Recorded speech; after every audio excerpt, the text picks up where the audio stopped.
பேசிக் type முடிச்சிட்டோம். 16 questions கிட்ட பார்த்துருக்கோம். அதை ப்ராக்டிஸ் பண்ணாலே போதுமானது. இப்போ நெக்ஸ்ட் பார்க்கலாம் இன்க்ரீஸ் பர்சன்டேஜ் டிக்ரீஸ் பர்சன்டேஜ். அதாவது ஒரு பொருளோட விலையில ஒருத்தவங்களோட ஹைட்டு ஒருத்தவங்களோட வெயிட்டுன்னு சொல்லிட்டு ஸ்டார்டிங்கில் இவ்வளோ இருந்தது, அதை அதிகரிச்சதுக்கு அப்புறம் இவ்வளவு மதிப்பா மாறினதுன்னு சொல்லியிருப்பாங்க, இல்லை குறைஞ்சதுக்கு அப்புறம் இவ்வளவு மதிப்பா ஆயிடுச்சுன்னு சொல்லியிருப்பாங்க. சொல்லிட்டு இப்போ அதனோட அதிகரிப்பு சதவீதம் என்ன, இல்லை அதனோட குறைப்பு சதவீதம் என்ன, இன்க்ரீஸ் பர்சன்டேஜ் என்ன, இல்லை டிக்ரீஸ் பர்சன்டேஜ் என்னன்றதை கேட்க போறாங்க. நம்மளால அதை சொல்ல முடியும். பார்க்கலாமா? ஃபர்ஸ்ட் கொஸ்டின், ஒரு உலோகத்தின் விலை ரூபாய் 465 ரூபாய் 558 உயருகிறது எனில் அதன் விலை அதிகரிப்பு சதவீதம் என்னன்னு கேட்குறாங்க. ஓகேவா? அதனோட ஸ்டார்டிங் ப்ரைஸ் என்னவா இருந்தது? 465 ரூபாயா இருந்திருக்கு. அது எவ்வளோ அதிகமாக இருக்கு? 558 ரூபாயா அதிகரிச்சிருக்கு. எனக்கு அதிகரிப்பு சதவீதம் தான் வேணும் அப்படின்னா இன்க்ரீஸ் பர்சன்டேஜ் கேட்குறாங்கண்ணா. ஓகேவா?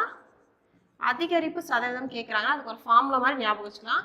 எவ்வளோ இன்க்ரீஸ் ஆயிருக்கோ அந்த value increase value by starting value. ஓகேவா? Original value into 100. ஓகேவா? அதிகரிப்பு சதவீதம் வேணும்னா அதிகரித்த மதிப்பு டிவைடட் பை அதனோட ஆரம்ப மதிப்பு இன்ட்டு 100ன்னு கொடுக்கணும். இந்த ஃபார்முலா ஞாபகம் வச்சுக்கிட்டா நம்ம எப்படி இன்க்ரீஸ் பர்சன்டேஜ் சொல்லிடலாமா? 465 558 ஆயிருக்குன்னா அது எவ்வளவு ரூபாய் அதிகரிச்சிருக்குன்னு சொல்லணுமா? அப்போ இது ரெண்டுக்கும் டிஃப்ரென்ஸ் கண்டுபிடிக்குமா? 35 85 93. ஓகேவா? அப்போ 93 ரூபாய் அந்த உலகத்தோட விலை அதிகரிச்சிருக்கு. அதுதான் அதிகரிப்பு மதிப்பு. எவ்வளோ இன்க்ரீஸ் ஆயிருக்குன்னு கேட்டால் 93 ரூபீஸ் இன்க்ரீஸ் ஆயிருக்கு. ஆனால் இவங்க கேட்கறது எவ்வளோ இன்க்ரீஸ் ஆகி எவ்வளோ பர்சன்டேஜ் இன்க்ரீஸ் ஆயிருக்கு. அப்போ 93 ஸ்டார்டிங்கில் அதனோட மதிப்பு எது? 465 தானே. 558ன்றது ஸ்டார்டிங் மதிப்பு கிடையாது, ப்ரெசென்ட்டாக இருக்கக்கூடிய வேல்யூ. அப்போ ஆரம்பத்தில் அது எவ்வளோ இருந்தது? 465 ரூபாயா இருந்ததா? அந்த 465 ரூபாயை கீழே எடுத்துக்கிட்டு இன்ட்டு 100. ஓகேவா? கேன்சல் பண்ணணுமா? 3ஓட எதை பெருக்குனா அது 5ஆ மாறுன்னு பார்க்கலாமா? சரியா? 3 5 வருங்களா? 3 5 15. நெக்ஸ்ட் பார்த்தா சரி 3 × 5 கொடுத்து பார்க்கலாம். 3 5 15, மீதி 1 9 5 45, ஒன்று கூட்டினா என்னது 46. கரெக்டாக வந்துருச்சுங்களா? அப்போ இது ஒரு முறைனா இது எத்தனை முறை இருக்கும்? 5 முறை இருக்குங்களா? சரியா? 5 முறை இருக்கும். அப்போ இதை கேன்சல் பண்ணால் என்ன வரும்? 20%. அப்போ அதனோட ப்ரைஸ் எவ்வளோ இன்க்ரீஸ் ஆயிருக்கு? 20% இன்க்ரீஸ் ஆயிருக்குன்னு சொல்லணும். ஓகேவா?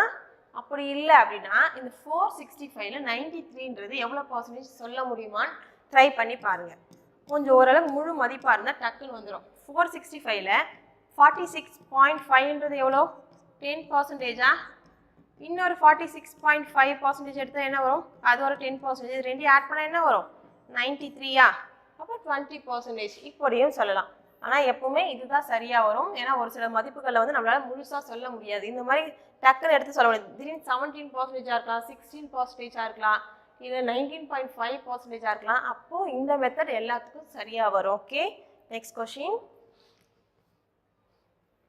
நெக்ஸ்ட் பாருங்க, ஒரு ஓவியத்தின் விலை ரூபாய் 1,40,000 1,82,000 உயருகிறது எனில் அதன் விலை அதிகரிப்பின் சதவீதம் என்னன்னு கேட்குறாங்களா? இன்க்ரீஸ் பர்சன்டேஜ், அதிகரிப்பு சதவீதம் கேட்டால் எவ்வளோ இன்க்ரீஸ் ஆகிருக்குன்னு சொல்ல தெரியணுமா? அப்போ அந்த ரெண்டு ஆரம்ப மதிப்புக்கும் ப்ரெசென்ட்டாக இருக்கக்கூடிய வேல்யூக்கும் டிஃப்ரென்ஸ் நமக்கு தெரியணுமா? 1,40,000 1,85,000 மாறி இருக்கா? இதுக்கான டிஃப்ரென்ஸ் என்னது? 1,82,000 மாறி இருக்கா? டிஃப்ரென்ஸ் என்ன வரும்? அப்போ 42,000. ஓகேவா? அப்போ இன்க்ரீஸ் ஆன மதிப்பு எவ்வளவு? 42,000. அதனோட ஸ்டார்டிங் வேல்யூ என்னது? 1,40,000 இன்ட்டு 100. ஓகேவா? கேன்சல் பண்ணலாமா?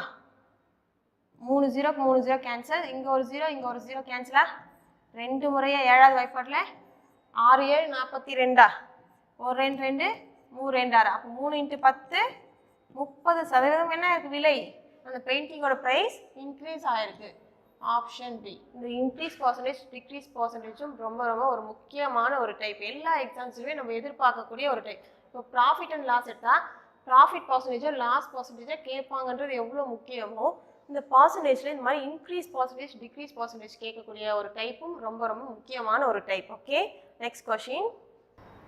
நெக்ஸ்ட் பாருங்க, 1 லிட்டர் பெட்ரோலின் விலை ரூபாய் 92 ரூபாய் 96.5 உயருகிறது எனில் விலை உயர்வு சதவீதம் என்னன்னு கேட்குறாங்களா? இன்க்ரீஸ் பர்சன்டேஜ் தான் கேட்குறாங்க. முதல்ல அதுக்கு நமக்கு எவ்வளோ இன்க்ரீஸ் ஆயிருக்குன்னு தெரியணுமா? 92 ரூபாயிலிருந்து எவ்வளோ இன்க்ரீஸ் ஆயிருக்கான்? 96.5 ரூபாயா அதிகரிச்சிருக்கு. அப்போ எவ்வளோ ரூபாய் அதிகரிச்சிருக்கு? இதுக்கு டிஃப்ரென்ஸ் என்ன வரும்? 4.5ஆ? அப்போ 4.5 ரூபாய் என்ன ஆயிருக்கு? அந்த பெட்ரோலோட ப்ரைஸ் ஒரு லிட்டருக்கு இன்க்ரீஸ் ஆயிருக்கா? அப்போ இன்க்ரீஸ் பர்சன்டேஜ் கேட்டாங்க, என்ன பண்ணணும்? எவ்வளோ இன்க்ரீஸ் ஆயிருக்கு? 4.5 டிவைடட் பை ஸ்டார்டிங்கில் அது எவ்வளோ இருந்தது? 92 ரூபாயா இருந்தது, இன்ட்டு 100ங்களா? இப்போ இதை கேன்சல் பண்ணலாமா? இதுக்கு எதுவும் ஸ்டாண்டர்டான வேல்யூஸ் இல்லை இல்லையா? அப்போ என்ன பண்ணலாம்? 4.5 இன்ட்டு 100 பண்ணால் என்னவா மாறும்? அது 450 மாறுமா? டிவைடட் பை 92வா? இப்போ 4.5ன்னு இருக்குது, இன்ட்டு 100ஆல் பெருக்கிறோம். ஓகேவா? ஒரு பாயிண்ட் இங்கே தள்ளி வருமா? அதுக்கு ஒரு 0 போயிடுமா? ஆமாம் தானே? மீதி என்ன இருக்குது? இன்னும் ஒரு 0 இருக்கா? அப்போ 45 இன்ட்டு 10 பண்ணால் என்ன வரும்? 450. சரியா? அதுதான் நம்ம எடுத்துருக்கோம். இப்போ என்ன பண்ணணும்? 450 92ஆல் டிவைட் பண்ணணுமா? 2 டேபிள்லேயும் போகும், அதுக்கு மேலே எந்த டேபிளையும் போகாது இல்லையா? அப்போ நம்ம 92ஆல் அப்படி எடுத்துக்கலாமா? எத்தனை முறை இருக்கும் 92ன்னு பார்த்தீங்கன்னா? ஒரு 4 டைம்ஸ் இருக்குமா?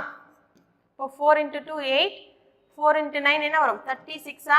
ரிமைண்டர் எனக்கு ஒரு 50, இங்கே ஒரு 40ஆ? 38ன்னு இருக்குமா? அப்போ 50 வரும், 88ன்னு இருக்குங்களா? ஓகேவா? அப்போ என்ன பண்ணுறோம்? 88ன்றது 92ஆல் கம்ப்ளீட் டிவைட். அப்போ பாயிண்ட் வச்சுட்டு 0 கொடுக்கலாமா? இப்போ 880ல் 92ன்றது எத்தனை முறை இருக்கும்? 8 டைம்ஸ் இருக்குமா? 8 டைம்ஸ் இருக்கும் இல்லையா? ஆமாம். அப்போ 4.8ன்றது நீங்கள் என்ன பண்ணுங்கள்? 8 2 16, மீதி ஒரு 1ங்களா? 9 இன்ட்டு 8 72, ஒரு 1 ஆட் பண்ணால் 73ஆ? சரியா? இப்போ 4.8ன்றது நம்மளோட ஆப்ஷனில் எங்கே இருக்கோ அதுதான் நம்மளோட ஆன்சர். இப்போ சப்போஸ் 2 ஆப்ஷன் 4.8ல் இருந்தால் நம்ம என்ன பண்ணணும்? நெக்ஸ்ட்டும் டிவைட் பண்ணி பார்க்கணும். அப்போது எவ்வளோ பர்சன்டேஜ் இன்க்ரீஸ் ஆயிருக்கு? அந்த பெட்ரோலோட ப்ரைஸ் 4.8% இன்க்ரீஸ் ஆயிருக்கு. ஓகேவா? Next question. நெக்ஸ்ட் பாருங்க, ஒரு கண்ணாடியின் விலை ரூபாய் 470 ரூபாய் 564 உயருகிறது எனில் விலை அதிகரிப்பு சதவீதம் என்னன்னு கேட்குறாங்களா? அதனோட ப்ரைஸ் என்னவா இருக்கு? 470 564 இன்க்ரீஸ் ஆயிருக்கு. அப்போ எவ்வளோ இன்க்ரீஸ் ஆயிருக்கு? ஒரு 30, ஒரு 64னா 94 ருபீஸ் இன்க்ரீஸ் ஆயிருக்கா? அப்போ இன்க்ரீஸ் பர்சன்டேஜ் வேணும்னா எவ்வளோ இன்க்ரீஸ் ஆயிருக்கோ அந்த மதிப்பு ஸ்டார்டிங்கில் அதனோட மதிப்பு என்னது? 470 ரூபாய் தானே? அப்போ 470 ரூபாய் கீழே வரணும், இன்ட்டு 100ங்களா? கேன்சல் பண்ணால் ஒரு 0க்கு ஒரு 0 கேன்சல் ஆகிடுமா? 47ன்றது ஒரு முறை, 94ன்றது 47 இன்ட்டு 2 என்னது? 94 தானே? அப்போ 2 டைம்ஸா? அப்போ 2 இன்ட்டு 10 20%. ஓகே, அப்போ எவ்வளோ பர்சன்டேஜ் இன்க்ரீஸ் ஆயிருக்கு? அந்த கண்ணாடியோட விலை 20% அதிகரிச்சிருக்கு. Next question. நெக்ஸ்ட் பாருங்க, ஒருவரின் எடை 80 கிலோவிலிருந்து 64 கிலோவாக குறைகிறது எனில் அவரது எடையின் குறைவு சதவீதம். இது வரைக்கும் வந்து இன்க்ரீஸ் பர்சன்டேஜ் பார்த்துட்டோம், அதிகரிப்பு சதவீதம் பார்த்துட்டோம். இப்போ குறைவு சதவீதம், குறைப்பு சதவீதம், டிக்ரீஸ் பர்சன்டேஜ் பார்க்குறோம். ஓகேவா? டிக்ரீஸ் பர்சன்டேஜ் ஃபார்முலான்னு மாதிரி ஞாபகம் வச்சுக்கலாம். டிக்ரீஸ் பர்சன்டேஜ் ஈக்குவல் டு எவ்வளோ மதிப்பு குறைந்திருக்கோ. ஓகேவா? Decrease value divide by starting value. ஓகேவா? ஒரிஜினல் மதிப்பு, அதாவது ஆரம்ப மதிப்பு, இன்ட்டு 100 எடுத்துக்கலாம். ஓகேவா? அதாவது குறைவு சதவீதம் என்பது எவ்வளவு மதிப்பு குறைந்துள்ளதோ, குறைவு டிவைட் பை அதனோட ஆரம்ப மதிப்பு இன்ட்டு 100 ஞாபகம் வச்சுக்கலாம். பார்க்கலாமா? அவரோட கிலோ ஸ்டார்டிங்கில் 80 kg இருந்திருக்கு, அதுலேருந்து அவர் எவ்வளோ குறைஞ்சிருக்காரு? 64 கிலோவா குறைஞ்சிருக்காரு. ஓகேவா? இங்கே இந்த இடத்துல கவனிக்கணும், 64 கிலோ குறைஞ்சிருக்காரா இல்லை 64 கிலோவா மாறி இருக்காரா? நீங்க 64 கிலோவாக குறைகிறதுன்னு தான் சொல்லியிருக்காங்க.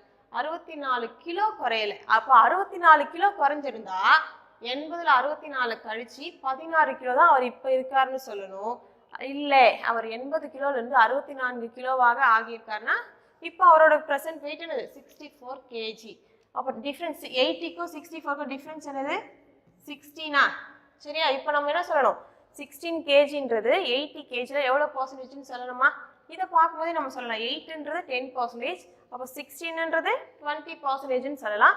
ஃபார்முலாவில் கொடுத்தா எவ்வளோ குறைஞ்சிருக்காரு? 16 கிலோ குறைஞ்சிருக்காரு. ஸ்டார்டிங்கில் எவ்வளோ கிலோ இருந்தார்? 80 கிலோ இருந்தார், இன்ட்டு 100ங்களா? ஒரு 0க்கு ஒரு 0 கேன்சல், ஒரு 8 8 2 8 16, அப்போ 2 இன்ட்டு 10 20%. ஓகேவா? அவரோட வெயிட் எவ்வளோ குறைஞ்சிருக்கு? 20% குறைஞ்சிருக்கு. Next question. நெக்ஸ்ட் பாருங்க, ஒரு பலகையின் நீளம் 100 சென்டிமீட்டரிலிருந்து 86 சென்டிமீட்டராக குறைகிறது அப்படின்னா குறைக்கப்பட்ட நீளத்தின் சதவீதம். அந்த போர்டு ஸ்டார்டிங்ல பாத்தீங்கன்னா 100 சென்டிமீட்டர் லென்த் இருந்திருக்கு. அதை என்ன பண்ணிட்டாங்களா 86 சென்டிமீட்டராக குறைச்சிருக்காங்க. 86 குறைக்கல. ஓகேவா? அப்போ 86 இப்போ ப்ரெசென்ட்டா இருக்கு. அப்போ எவ்வளவு குறைஞ்சிருக்கு? 14 சென்டிமீட்டர் குறைஞ்சிருக்க. டிஃபரன்ஸ் எடுக்கிறோம். ஓகேவா? 100க்கும் 86ஐயும் கழிச்சா 100ல இருந்து 86 கழிச்சா என்ன கிடைக்கும்? நமக்கு 14 கிடைக்கும் இல்லையா? அப்போ 14 சென்டிமீட்டர் குறைச்சிருக்காங்க. இப்போ 100ல 14% தானே நம்ம எவ்வளோன்னு சொல்ல போறோம். ஏன்னா ஸ்டார்டிங்ல 100 இருந்தது, 100ல 14 குறைச்சிருக்காங்க. அப்போ 100ல 14 எவ்வளவு பர்சன்டேஜ் கேட்டால் என்னன்னு சொல்லணும்? இதுக்கு சால்வ் பண்ணவே கூடாது. 14% தான் அவங்க அந்த போர்டர் லென்த்ல குறைச்ச லென்த்தோட பர்சன்டேஜ். ஓகேவா? அப்போ 100ல 30% எவ்வளவு மதிப்பு? 30 தானே? ஓகேவா? இப்போ 100ல 18 எவ்வளவு பர்சன்டேஜ் கேட்டா என்ன சொல்லணும்? 18%. இது மாதிரி தான். ஓகேவா? இப்போ 100ல 50 எவ்வளவு பர்சன்டேஜ் கேட்டா 50%. அந்த மாதிரி எப்பவுமே இந்த மாதிரி ஈஸியான ஒரு கொஸ்டின்ஸ் கேட்க வாய்ப்பு இருக்கு. இங்க போய் நம்ம 100க்கு திரும்ப அது மாதிரி ஃபார்முலாக்குள்ள போட்டு சொல்லணும். 100ல என்ன பர்சன்டேஜ் கொடுக்குறாங்களோ அதுதான் அதனோட மதிப்பு. என்ன மதிப்போ அதுதான் அதனோட பர்சன்டேஜ். ஓகேவா? Next question. இது பார்த்தீங்கன்னா ப்ராஃபிட் அண்ட் லாஸ்ல கேட்கக்கூட ஒரு முக்கியமான மாடல். இது பர்சன்டேஜ் வச்சு நம்ம சொல்லலாம். ஒரு பொம்மை கார் ஒன்றினை 135 ரூபாய்க்கு வாங்கியிருக்காரு. எவ்வளோக்கு வித்திருக்காருன்னு பார்த்தீங்கன்னா 150 ரூபாய்க்கு வித்துருந்தா அவருக்கு எவ்வளோ அங்கே ப்ராஃபிட்னு கேட்குறாங்களா? இப்போ எவ்வளோ இங்கே அதிகமாக வித்திருக்காரு? அவர் 15 ரூபாய் அதிகமாக வித்திருக்காரா? அப்போ 15 ரூபாய் தானே அவருக்கு ப்ராஃபிட். அப்போ எவ்வளோ ப்ராஃபிட்?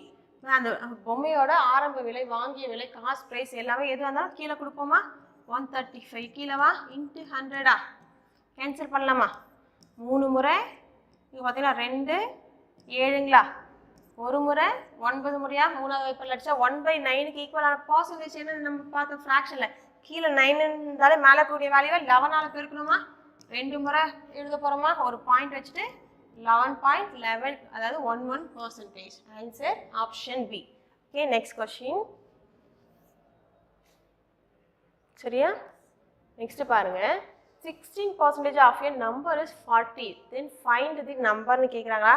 ஒரு எண் என்னன்னு தெரியாது. ஆனா அதனோட 16% தான் எவ்வளவா? 40னா அப்ப அந்த எண் என்னன்னு கேக்குறாங்களா?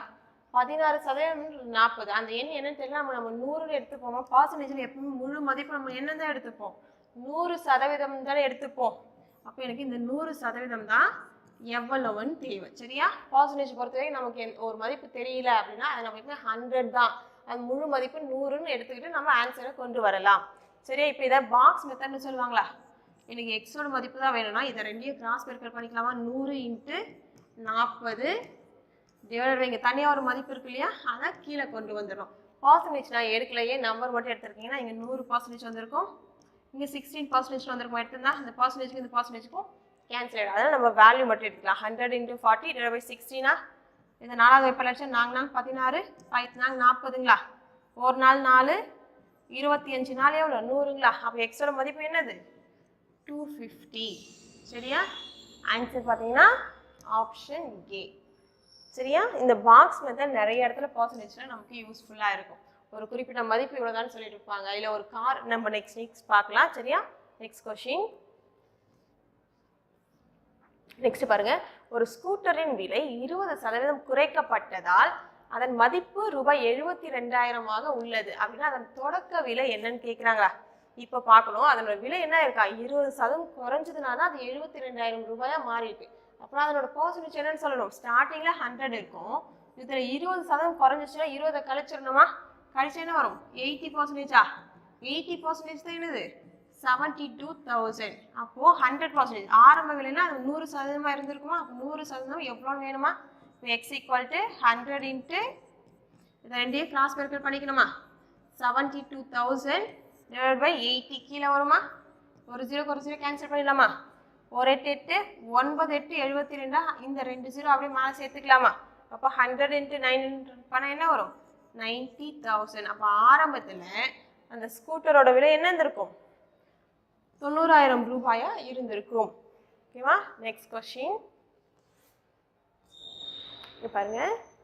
30 குறுந்தகடுகளின் விலை ரூபாய் 140 எனில் 24 குறுந்தகடுகளின் விலை என்னன்னு கேட்குறாங்க. ஓகேவா? இதை நம்ம எப்படி எடுத்துக்கலாம்னு பாருங்களேன். 30 பீஸோட ப்ரைஸ் தான் 140 ரூபாய்னா எனக்கு என்ன வேணும்? 24 பீஸோட ப்ரைஸ் வேணுமா? அப்போ 24 பீஸோட ப்ரைஸ் எக்ஸ்ன்னு எடுத்துக்கலாமா? ஓகேவா? அப்போ எனக்கு எக்ஸோட மதிப்பு வேணும்னா இது ரெடி கிராஸ் மல்டிபிள் பண்ணிக்கலாமா? 24 × 140 டிவைடட் பை இங்கே இருக்கக்கூடிய வேல்யூ நம்ம என்ன பண்ணுவோம்? கீழே கொடுத்துருவோமா? ஒரு 0க்கு ஒரு 0 கேன்சல் பண்ணிடலாமா? ஒரு 3 8 3 24ங்களா? அப்போ 8 × 14 பண்ணோமா? 8 4 32 மீதி ஒரு 3 8 1 8 8ஓட 3 கூட்டினா ஒரு 10 11 அப்போ 24 குறுந்தகடுகளோட விலை என்ன வந்திருக்கும்? 112 ரூபாயா இருந்திருக்குமா? சரியா? இந்த மாதிரி டைப் இப்போ பார்த்தாலே இந்த 3 கொஸ்டின் நல்லா ஞாபகம் வச்சுக்கோங்க. இது பாக்ஸ் மெத்தட் நிறைய இடத்துல யூஸ் ஆகும். ஓகேவா? Next question.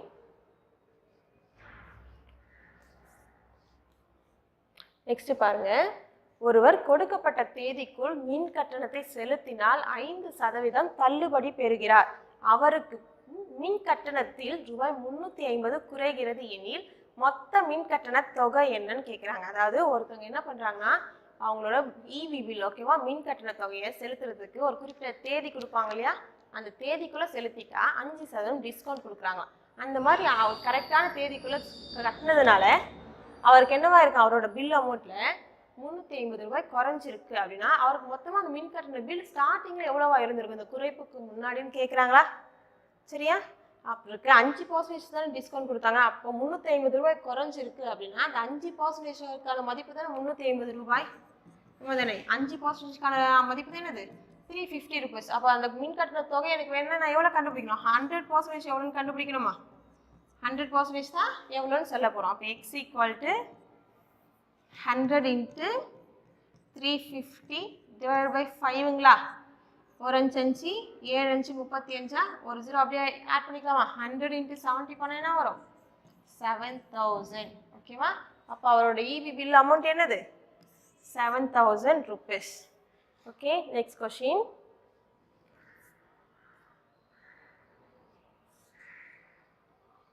நெக்ஸ்ட் பாருங்க. ஒரு எண்ணிலிருந்து 40 அதாவது ஒரு எண்ணின் 40% இருந்து 40 கழித்தால் 40 கிடைக்கிறது எனில் அந்த எண் என்ன? இது ரொம்பவே ஈஸியான கொஸ்டின். சரியா? ஒரு எண் என்ன இருக்குன்னு தெரியாது, அந்த எண்ணோட 40%. ஓகேவா? அப்போ x × 40% எடுத்துக்கலாம். ஓகேவா? 40% ஆஃப் எ நம்பர். இதுல இருந்து 40 கழிச்சா மீதி என்ன இருக்கா? 40 இருக்குன்னு சொல்றாங்களா? அப்போ அந்த எண்ணோட 40% மதிப்பு என்ன வந்திருக்கும்? இந்த 40ஐயும் இந்த 40ஐயும் கூட்டினால் அதுதானே அந்த எண்ணோட 40% மதிப்பு. அப்போ அந்த எண்ணோட 40%ன்றது எதுக்கு ஈக்குவல்? 80க்கு ஈக்குவலா? இப்போ 40%ன்றது எதுக்கு ஈக்குவல்? 80க்கு ஈக்குவலா? இந்த 40 இந்த பக்கம் கொண்டு போனால் மைனஸ்ன்றது அந்த பக்கம் ப்ளஸ் ஆகும். அப்போ 40% ஆஃப் எக்ஸ்ன்றது எவ்வளோ? 18 கிடைச்சிருமா? அப்போ 40% மதிப்பு 80னா எனக்கு அந்த எண் வேணும். அப்போ 100% எவ்வளோ நான் கண்டுபிடிக்கணுமா? ஓகேவா? அப்போ x = 100 × 80 divided by 40ங்களா?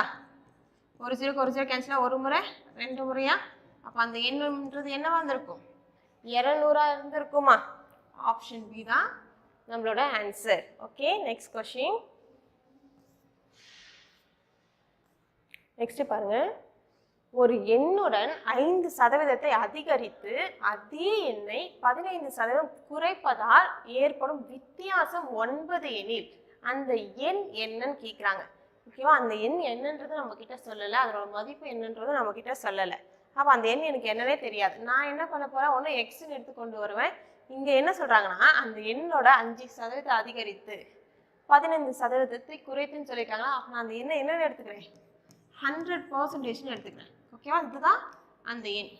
இப்போ இந்த எண்ணோட 5% கூட்டியிருக்காங்களா அதிகரிச்சிருக்காங்களா? அப்போ அந்த எண்ணோட 5% அதிகரித்தா அது 105% மாறுமா? இப்போ அதுக்கடுத்து என்ன பண்ணுறாங்க? அதே எண்ணை 15% குறைச்சிருக்காங்களா? அப்போ 100ல் 15% லெஸ் பண்ண என்னவா மாறுது? 15 கழிச்சா 85%. இப்போ இது ரெண்டுத்துக்குமான வித்தியாசம் தான் என்னன்னு சொல்கிறாங்க? 9ன்னு சொல்கிறாங்களா?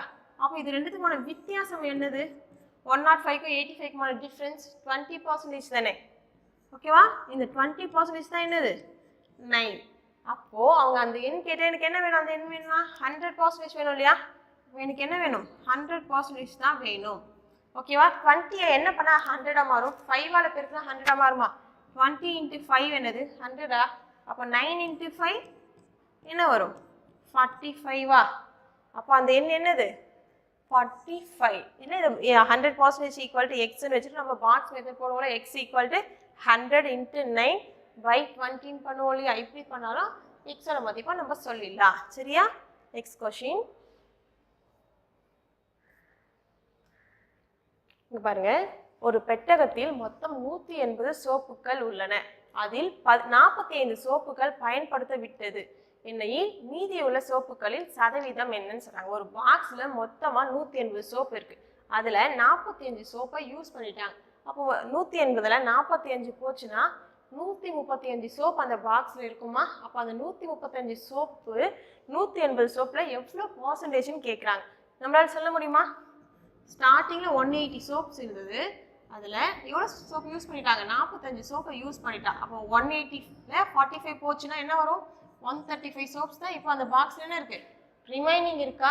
அப்போது என்ன தேவையோ அது மேலே எதனோட பர்சன்டேஜ் எனக்கு தேவை? ரிமைனிங் இருக்கக்கூடிய சோப்போட பர்சன்டேஜ் தானே தேவை. அப்போ அது மேலே. அது ஸ்டார்டிங்கில் அங்கே எவ்வளோ இருந்தது? அது எப்போவுமே கீழே. 180 into 100. சரியா? ஒரு ஜீரோ கேன்சல் பண்ணிடலாமா? மேலே இருக்க நம்பரும் கீழே இருக்க நம்பரும் 9 டேபிளில் வருமா? ஏன்னா இதை ஆட் பண்ணாலும் 9. இங்கே பாருங்க 5 + 3 + 1 9. அப்போ ரெண்டுமே 9 டேபிளில் வரும்னு எனக்கு தெரியுமா? கேன்சல் பண்ணலாமா? 2 9 18, ஒரு 9 9, ரிமைண்டர் 4 இருக்குமா? 45ல எத்தனை 9 இருக்கும்? 5 டைம்ஸ் இருக்குமா? ஒரு 2 2, I 2 10. 15 into 5 பண்ண என்ன வரும்? 75. அப்போ அந்த பாக்ஸில் ரிமைனிங் இருக்கக்கூடிய சோப்போட பர்சன்டேஜ் என்னது? 75%. ஓகேவா? புரியுதுங்களா? இங்க நம்ம என்ன கண்டுபிடிச்சிருக்கோம்? மீதி இருக்கக்கூடிய சோப்புகளின் சதவீதம், ரிமைனிங் சோப்போட பர்சன்டேஜ் தான் நம்ம கண்டுபிடிச்சிருக்கோம். இதே மாதிரியான ஒரு கொஸ்டின் நெக்ஸ்ட் வரும். அதை நீங்க பாஸ் பண்ணிட்டு ட்ரை பண்ணுங்க. சரியா? அதே சேம் தான். சரியா? ஒரு பெட்டகத்தில் மொத்தம் 80 சோப்புகள் உள்ளன. அதில் 56 சோப்புகள் பயன்படுத்தப்பட்டு விட்டது எனில் மீதியுள்ள சோப்புகளின் சதவீதம் என்ன? நம்ம லாஸ்ட்டாக பண்ணோம் இல்லையா? அதே மாதிரி ட்ரை பண்ணுங்க. ஓகேவா? Next question. ஒரு எண் 200ல் இருந்து 150ஆக குறைக்கப்பட்டால் குறைப்பு சதவீதம் என்ன அப்படின்னு கேட்குறாங்களா? டிக்ரீஸ் பர்சன்டேஜ் கேட்குறாங்க. அந்த எண் ஸ்டார்டிங்கில் என்னவா இருந்தது? 200 இருந்தது. இப்போ என்னவா குறைஞ்சிடுச்சா? 150ஆக குறைந்தது. ஓகேவா? 150 குறைந்தது அப்படின்னா இதுலேருந்து 150 குறைச்சி இப்போ என்னவா இருக்குன்னு சொல்லணும்? 50 இருக்குன்னு தான் சொல்லணும். இப்போ என்ன சொல்கிறாங்க? 150 ஆக. ஓகேவா? 202 அது என்னவா மாறிடுச்சு? 150 மாறிடுச்சு. அப்போ இப்போ என்னவா இருக்குது? 150 இருக்குது. அப்போ எவ்வளோ குறைஞ்சிருக்கு? 50 குறைஞ்சிருக்கா? இதுக்கான டிஃப்ரென்ஸ். ஓகேவா? அப்போது டிக்ரீஸ் பர்சன்டேஜ் எனக்கு வேணும்னா எவ்வளோ டிக்ரீஸ் ஆகிருக்கு? 50. ஸ்டார்டிங்கில் எவ்வளோ இருந்துச்சு? 200 into 100. ஓகேவா? 2 0 கேன்சல் பண்ணலாமா? ஒரு முறை 25 முறையா? அப்போ எவ்வளோ பர்சன்டேஜ் டிக்ரீஸ் ஆயிருக்கு? அந்த எண் 25% டிக்ரீஸ் ஆயிருக்கு. சரிங்களா? இன்க்ரீஸ் பர்சன்டேஜ் டிக்ரீஸ் பர்சன்டேஜ் பொறுத்த வரைக்கும் கம்ப்ளீட்டாக பார்த்தாச்சு. இது வரைக்கும் நல்லா ப்ராக்டிஸ் பண்ணாலே போதுமானது. சரி? ஆனால் ரொம்ப முக்கியமான ஒரு டைப், நல்லா ப்ராக்டிஸ் பண்ணிக்கோங்க.